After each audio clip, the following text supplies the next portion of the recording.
Stagione dei ricci a Cagliari, uno dei tanti ricciai, Michele Puddu, qual è l'aria che tira? L'aria che tira che è una pesca un po' difficile, visto il quantitativo sceso, ci viene un po' difficile poterci spostare da qui dal Cagliaritano, perché il prezzo non può ovviamente aumentare per il consumatore, ma bensì ci teniamo solamente a un leggero aumento di €1 la dozzina.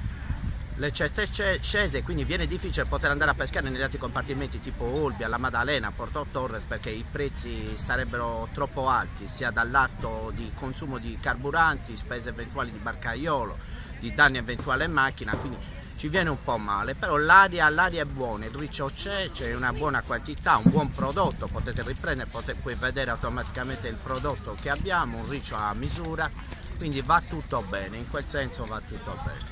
Ecco, la questione fermo biologico vi danneggia, potrebbe danneggiarvi? Il fermo biologico sarebbe giusto in parte, cioè una cosa studiata un po' a un lato sbagliato, cioè perché andrebbe chiuso qualche zona di pesca che necessita la chiusura e magari aprire eventuale qualche d'un'altra. Lei è pescatore da quanti anni? Sono 20 anni che faccio il pescatore subacqueo. Com'è la vita di un pescatore di ricci? È una vita difficile, cioè ti alzi la mattina presto, cioè vedi un po' il vento, vedi un po' la situazione dove eventualmente ti devi spostare in base al vento e il periodo e si decide di dove andare a pescare.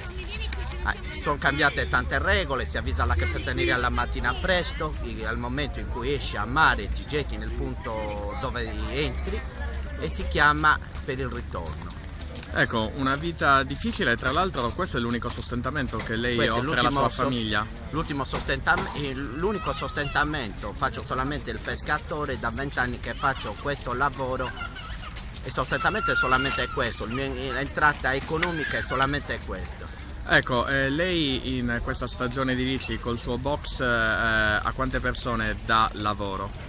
Diamo lavoro a diversa gente, cioè da chi li pesca, che peschiamo in una cooperativa, tanta gente che vive di questa attività. Qua solo nel box in quanti lavorano? Quindi solo nel box 5 persone.